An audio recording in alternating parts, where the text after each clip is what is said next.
ఉన్న బంగారాన్ని విడిపించి ఆ రోజు ఆన్లైన్ రేటుకే మేము కొంటాం. Sharma gold company. Camera fast Naidu, camera వాళ్ళ చూపించి ఒకసారి.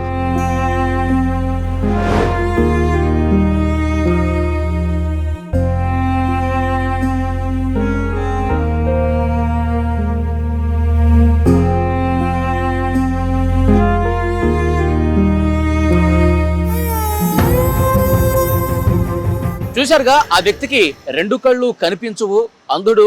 వారి భార్య తీసుకొచ్చి ఇక్కడ నిలబెట్టి మళ్ళీ వెళ్ళారు. ఒకసారి ఆయనతో మనం మాట్లాడదాం. యాక్చువల్గా నేను ఈరోజు ప్రజా దర్బార్ ఉంటుంది. ప్రజా దర్బార్లో ప్రజాభవన్ దగ్గరికి చాలామంది వచ్చి బాధితులు తమ సమస్యలు చెప్పుకుంటారు, అప్లికేషన్లు ఇస్తారు. ఆ ప్రోగ్రామ్ కవర్ చేయడానికి నేను వెళ్తుంటే మార్గ మధ్యలో ఇక్కడ ఈ సీన్ నాకు కనిపించింది. రెండు కళ్ళు కనిపించవు అతనికి. ఒకసారి మనం మాట్లాడే ప్రయత్నం చేద్దాం, అతని సమస్యలను కూడా తెలుసుకునే ప్రయత్నం చేద్దాం. నమస్తే భయ్యా, నేను టీవీ ఛానల్ నుంచి వచ్చాను, మనం టీవీ నుంచి. నా పేరు వలి. మీకు రెండు కళ్ళు కనిపించవా? రెండు కళ్ళు లేదు నాకు. పుట్టుకతోనే ఈ సమస్య ఉందా మీకు? పుట్టినప్పుడు చంద్రకిరణ్ కడుపులో ఉన్నప్పుడు కన్ను ఇట్లా రెండు కళ్ళు బంద్ ఉన్నాయి, చూడలేదు, నాకు ఏం తెలియదు. మీకు పుట్టడంతోనే కళ్ళు లేవు? కన్ను లేదు. ఓకే. మీరు ఇక్కడ నిలబడ్డప్పుడు వచ్చి ఎవరన్నా హెల్ప్ చేసి డబ్బులు ఇస్తా ఉంటారా? 5 రూపాయలు 10 రూపాయలు వాళ్ళు ఇస్తాము, ఇచ్చి మాట్లాడి వెళ్ళిపోతారు. ఇప్పుడు ఇంతకుముందు మిమ్మల్ని ఇక్కడ తీసుకొచ్చింది మీ భార్యనా? భార్య.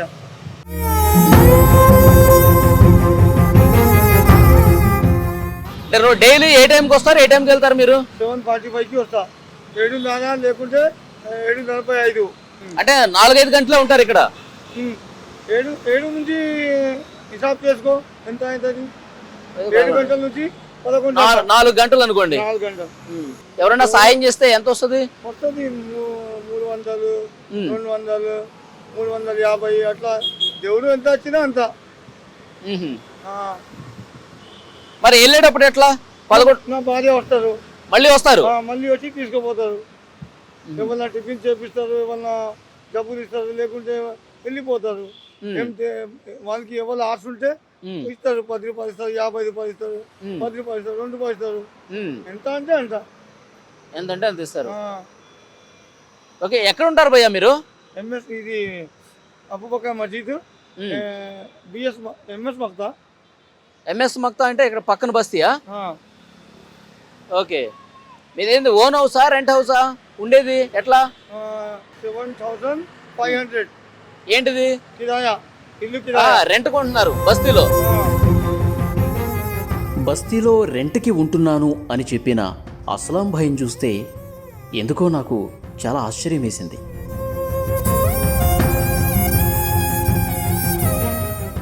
అస్లాం భాయ్తో కలిసి వాళ్ళ ఇంటికి వెళ్ళి వాళ్ళ ఇంట్లో ఉన్న పరిస్థితిని ఒకసారి చూడాలనిపించింది.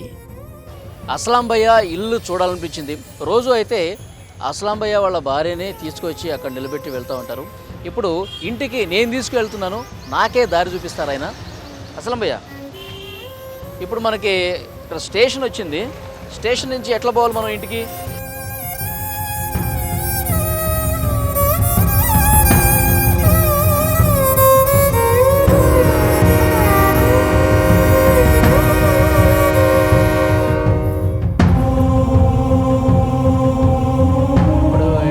బయటికి పోవాలా స్టేషన్ నుంచి? మెట్లు ఎక్కి వెళ్ళాలి. స్టిక్తో టచ్ చేస్తే నీకు ఏది ఎక్కడ ఉన్నదో తెలిసిపోతుందా? అలా రోజు తను వచ్చే దారిలో చేసే పనుల గురించి ఇద్దరం మాట్లాడుకుంటూ వెళ్తున్నాం.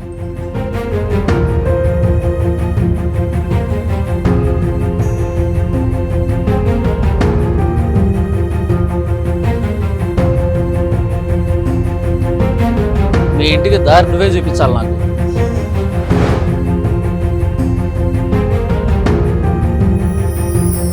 స్టేషన్కి బయటకు వచ్చాము, ఇప్పుడు ఎట్లా పోవాలి? దారిలో పోవాలి. ఇట్లా నెక్లెస్ రోడ్ రైల్వే స్టేషన్ మెట్లు దిగి ఇలా బయటకు వచ్చాం. అలా అస్లాం భాయ్ నాకు దారి చూపిస్తూ తన ఇంటికి తీసుకెళ్తున్నాడు.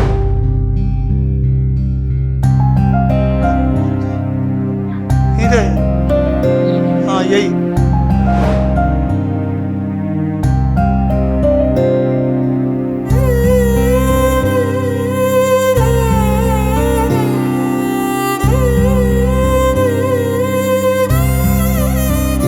అస్లాం భయ్య ఇంటికి అస్లాం భయ్యనే నన్ను తీసుకొచ్చాడు. లోపల ఆయన ఇంట్లోకి వెళ్ళి కూర్చున్నారు. ఒక ఇంటి పరిస్థితులని ఒకసారి మీకు చూపించే ప్రయత్నం చేస్తాను. అస్లాం భయ్య డైలీ కార్నర్లో వాళ్ళ ఇల్లు ఉంది. డైలీ ఆయన ఇక్కడి నుంచే అక్కడ ఆయన రోజు ఎక్కడైతే నిలబడి అడుక్కుంటాడో వాళ్ళ మిసెస్ ఇక్కడి నుంచి అక్కడికి సేమ్ ఆ బ్రిడ్జ్ మీద నుంచి రైల్వే ట్రాక్ బ్రిడ్జ్ మీద నుంచి తీసుకురావడం, మళ్ళీ అక్కడ నిలబెట్టడం, మళ్ళీ ఇటువైపు రావడం, ఇట్లా ఉంటుంది పరిస్థితి. ఒకసారి మనం ఇంటి లోపలికి వెళ్దాం. అస్లాం భయ్య ఇంట్లోనే ఉన్నాడు.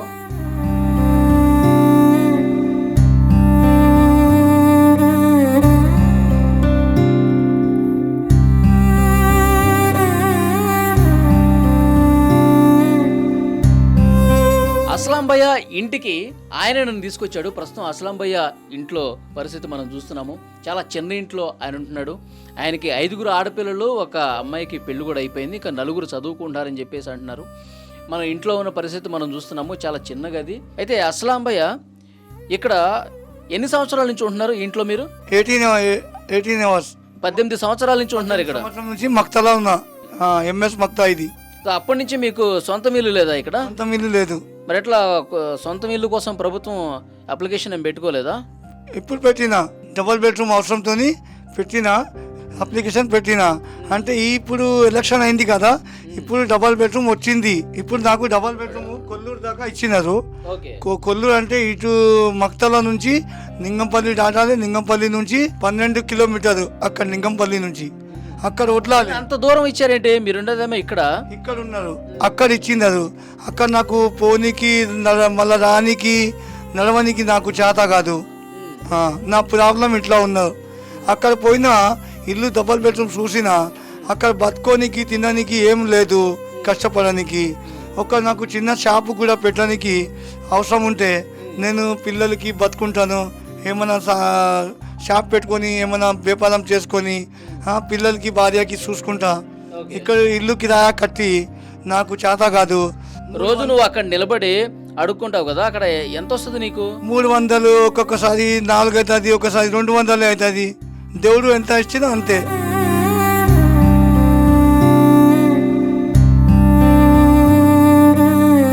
$200-300 వస్తుంది అస్లాం భయ్య. 300. ఇప్పుడు ఇది ఇంత చిన్న ఇల్లు ఉంది, ఎంత దీనికి కిరాయా? 7,500. 7,500. ఇంత చిన్న ఇంటికి 7,500 రూపాయలు కిరాయా. ఇప్పుడు మరి నీకు రోజుకు 200 వస్తుంది కదా, మరి ఎట్లా? మరి కిరాయి ఎట్లా కడతావు? పిల్లల్ని ఎట్లా చూసుకుంటున్నావు? రోజుకి ఏమన్నా అన్నం పెడతారు, ఏమన్నా టిఫిన్ ఇస్తారు. నా భార్య అంటే ఎక్కడ పనికి వదిలేదు. నన్నకే చూస్తున్నారు, పిల్లలకి చూస్తున్నారు. నా పరేషాని ఇట్లా ఉన్నాయని బస్తీ వాళ్ళు కొంచెము అన్నం కింద పెడతారు. అంటే నాకు తప్పు అంటే ఇంత అడుకోవాలి అంటే నాకు ఇప్పుడు కాళ్ళు చేయి మంచిగా ఉన్న నడుస్తున్నది ఏం లేదు. నాకు షుగర్ ఉన్నాయి, నడవని కూడా నాకు అవుతలేదు.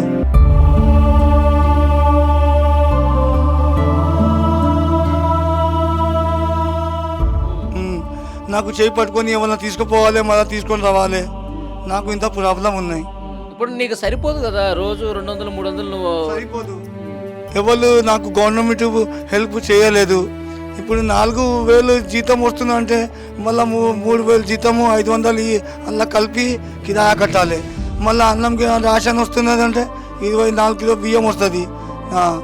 అది అల్లనే కలిపి తినాలి, బతుకోవాలి, పిల్లలకి చదువుకున్నాలి. అంత ఎంతమంది పిల్లలు? 5 అమ్మాయి, కొడుకులు లేవు నాకు. ఒక పెద్ద అమ్మాయి పెళ్లి అయింది, 6 నెలలు అయింది. 6 నెలలు అంటే కళ్యాణం మండపం పైసలు రాసినారు, ఆ పైసలు కూడా రాలేదు నాకు. అదేంటి 6 నెలలు అయినా ఇంకా రాలేదు? అడగలేదా? వస్తా అన్నారు. ఆన్లైన్లో కూడా చూపించిన, ఆన్లైన్ కూడా చేసిన. అది కూడా ఇంకా ఇప్పుడు రేవంత్ రెడ్డి గారు సీఎం వచ్చింది. అది ఇప్పుడు ఏమన్నారంటే మళ్ళీ నీకు కళ్యాణం పైసలు వస్తా అన్నారు. ఎప్పుడు వస్తుందేమో. ఈ 5 వైద్యాలు చేసినారు. ఆడోళ్ళకి బస్సు ఫిరీ చేసిన. నాకు ఏమీ లేదు. నాకు బస్సులో పోవాలంటే నా భార్య రావాలి, లేకుంటే నా బిడ్డ రావాలి. ఇప్పుడు ఇంట్లో 4 అమ్మాయిలు ఉన్నారు, చదువుకుంటున్నారా అమ్మాయిలు? చదువుకుంటున్నారు. ఏం చదువుతున్నారు వాళ్ళు? ఇప్పుడు 9 ఒక ఉన్నారు, 8 ఒక దాంట్లో ఉన్నారు. ఇంకా ఇద్దరు ఇంకా ఒక కమిటీ హాల్ అది ఉంటుంది చూడు, అంగన్వాడీ స్కూల్ దాంట్లో ఉన్నారు. ఇంకా చిన్న ఆమె అంటే మా సేబీ అది స్కూల్లో ఉన్నారు. అంటే గవర్నమెంట్ స్కూల్లోనా ప్రైవేట్ స్కూల్లో? ఒక సంవత్సరంలో 3 ఇన్స్టాల్మెంట్ కట్టాలి. 3 ఇన్స్టాల్మెంట్లో కడుతున్నావు అంటే మరి ఇట్లా నీకు నువ్వేం పని చేయవు, జస్ట్ రోజుకు 200-300 ఎవరో ఇస్తే తీసుకుంటావు. మరి చదివించడం ఎట్లా కష్టం అవుతుంది కదా? కష్టమవుతుంది. ఎవరైనా సాయం చేస్తారా ఇక్కడ దగ్గరగా ఉన్నవాళ్ళు? ఓ నెలకి వాళ్ళు 50 రూపాయలు 100 రూపాయలు వాళ్ళ ఇష్టం ఉంటే వాళ్ళ ఇంట్లో తెచ్చి ఇస్తారు. ఇంకా ఏం లేదు. కానీ అస్లాం భయ్యకు నిజంగా హ్యాట్స్ ఆఫ్ చెప్పాలి. ఎందుకంటే 5 అమ్మాయిలు ఉన్నారు. 5 అమ్మాయిలు ఉంటే ఒక అమ్మాయికి పెళ్ళైపోయింది, మిగతా 4 చదివిస్తున్నాడు. ఇంక ప్రైవేట్ స్కూల్లో చదివిస్తున్నాడు. చాలా గొప్ప విషయం. మనం చాలా సందర్భాల్లో చూస్తుంటాం ఊళ్ళలో అమ్మాయిలకి చదివేందుకు, అమ్మాయిలకి వయసు వస్తే పెళ్లి చేసి పంపించేయాలి, ఇంకా అమ్మాయిల్ని చదివిస్తే ఉపయోగం ఏంటి అనుకునే వాళ్ళు చాలామంది ఉన్నారు. కానీ అమ్మాయిలు అయినప్పటికీ కూడా వాళ్ళని ప్రైవేట్ స్కూల్లో వేసి తనకు వచ్చే అరకొర డబ్బులతోనే వాళ్ళు చదివిస్తున్నాడు. వేరే ఎవరన్నా దాతలు సహకారం చేస్తే ఆ హెల్ప్ చేస్తే ఆ డబ్బులు తీసుకొని కూడా స్కూల్కి కడుతున్నారు. అస్లాం భయ్య పిల్లల్ని చదివిస్తున్నావు, 3 ఇన్స్టాల్మెంట్లు అని చెప్పావు. అంటే ఎట్లా, అంటే ఇన్స్టాల్మెంట్కి ఎంత అవుతుంది ఖర్చు? అంటే ఒక నెలకి ఒక పిల్లకి 700. అంటే 3 అంటే 2100. అంటే 3 పిల్లలకి నెలకి సంవత్సరంకి 6300 అంతే. సంవత్సరానికి ఒక పాపక 6300. ముగ్గురికి 618 అంటే దగ్గర 20,000 రూపాయలు అవుతాయి. 20,000 రూపాయలు ఖర్చు అవుతుంది. మరి ఫుడ్ అంటే రోజువారీ ఖర్చులకు కావచ్చు, నెల మొత్తం ఒక నెల మొత్తం ఎంత అవుద్ది ఇంట్లో ఖర్చుల కోసం? ఇంట్లో వండుకొని తినాలి కదా, పిల్లలు నువ్వు భార్య అందరు తినాలి కదా. అది కూరగాయలకి మా బియ్యంకి అంటే రోజుకి 200 ఖర్చు అవుతుంది. రోజుకు 200 చాయ్ అది ఇది అన్ని అందుకు 6-7 రూపాయలు నీకు ఇంట్లో తినడానికి అయిపోతుంది. మళ్ళీ 7,500 రూపాయలు నీకు రెంట్, అంటే 15,000 రూపాయలు ఇంటి అవసరాలకు ఉంటాయి. మరి నీకు పిల్లలకి మీ భార్యకి బట్టలు ఇదంతా ఈ ఖర్చు అంతా ఉంటుంది కదా. మరి ఉంటాయి. ఎందుకంటే ఎవరన్నా సాయం చేస్తారు, ఏమన్నా ఇల్లు కట్టిందనుకో అది దావట్ల బట్టలు ఇస్తారు, ఏమన్నా ఖర్చుకి ఇస్తారు, వాళ్ళు చేస్తారు. అది చాలా ప్రాబ్లం ఉన్నాయి. ఎప్పుడన్నా నీకు నిలబడ్డప్పుడు డబ్బులు రావు, అక్కడ రోడ్డు మీద నిలబడి అడుక్కుంటున్నప్పుడు ఒకరోజు రావని చెప్తావు కదా. ఇప్పుడు ఎవరన్నా డబ్బులు ఇవ్వలేదు, ఇంట్లో నీకు అవసరం ఉంది, అప్పుడు ఏం చేస్తావు? ఎవరన్నా ఇస్తారు, ఇక్కడ అడుగుతావా? ఇక్కడ బస్తీలో ఎవరన్నా ఇప్పుడు మా మామ ఉన్న చూడు ఇంటి వాళ్ళు, నా మామనే వాళ్ళు ఇస్తారు. ఒక నా పరేషాని ఉన్నాయంటే వాళ్ళు ఇస్తారు నాకు, వాళ్ళు సాయం చేస్తారు. ఇంటి పక్కలో ఉంటారు చూడు, వాళ్ళు కూడా సాయం చేస్తారు. వాళ్ళు సొంతం ఇల్లు ఉంది కదా, వాళ్ళు సాయం చేస్తారు. ఎందుకంటే పిల్లలు ఉన్నాయి, ఆడపిల్లలు ఉన్నాయని, నాకు కన్ను లేవని ఎవరన్నా పట్టుకుంటారు. అస్లాం భయ్య మీ భార్యను ఒకసారి పిలవండి, మాట్లాడారు. जी आपका नाम क्या है? फरजाना. फरजाना. तेलुगु नहीं आती आपको? तेलुगु नहीं आती. अच्छा, आप सुबह से बुला लेके जाते हैं ना? कितने बजे बुला लेके जाते हैं? इनको 7:30 को लेके जाती.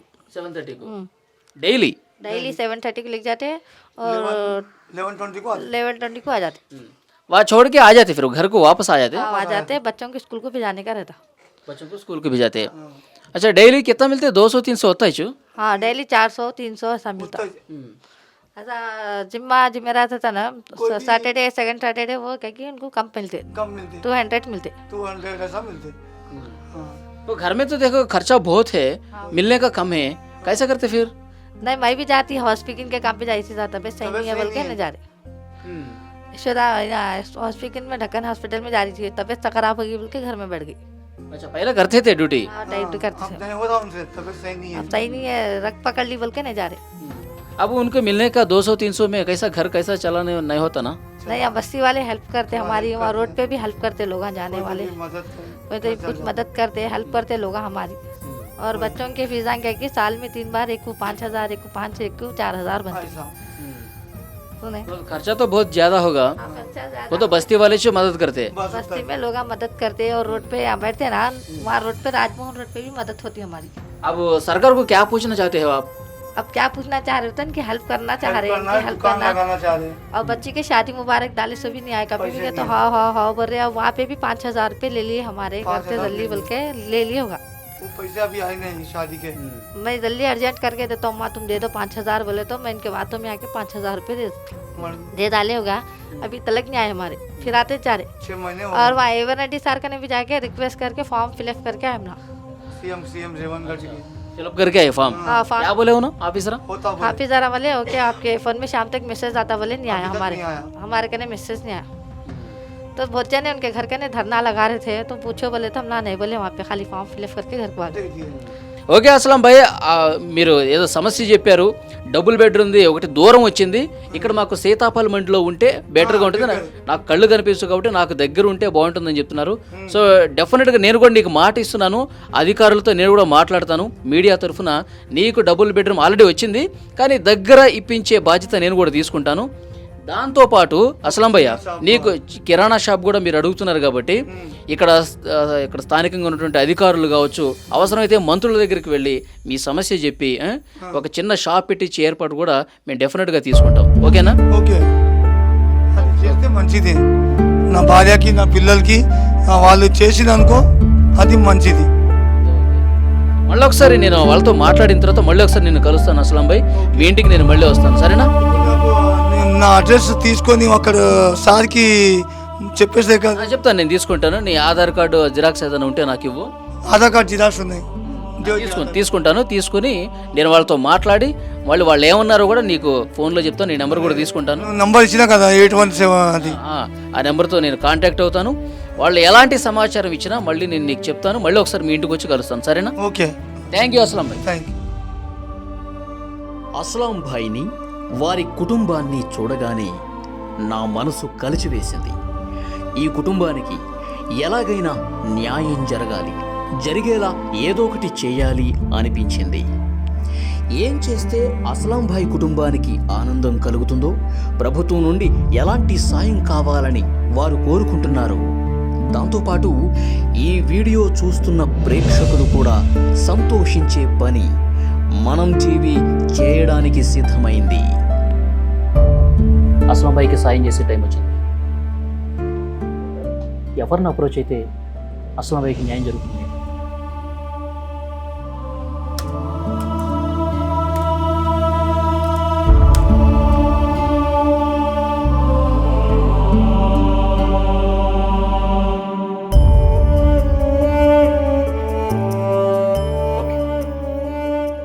ఎస్, ఈ పర్సన్కి కాల్ చేస్తే అస్లాం భాయ్కి ఖచ్చితంగా న్యాయం జరుగుతుంది.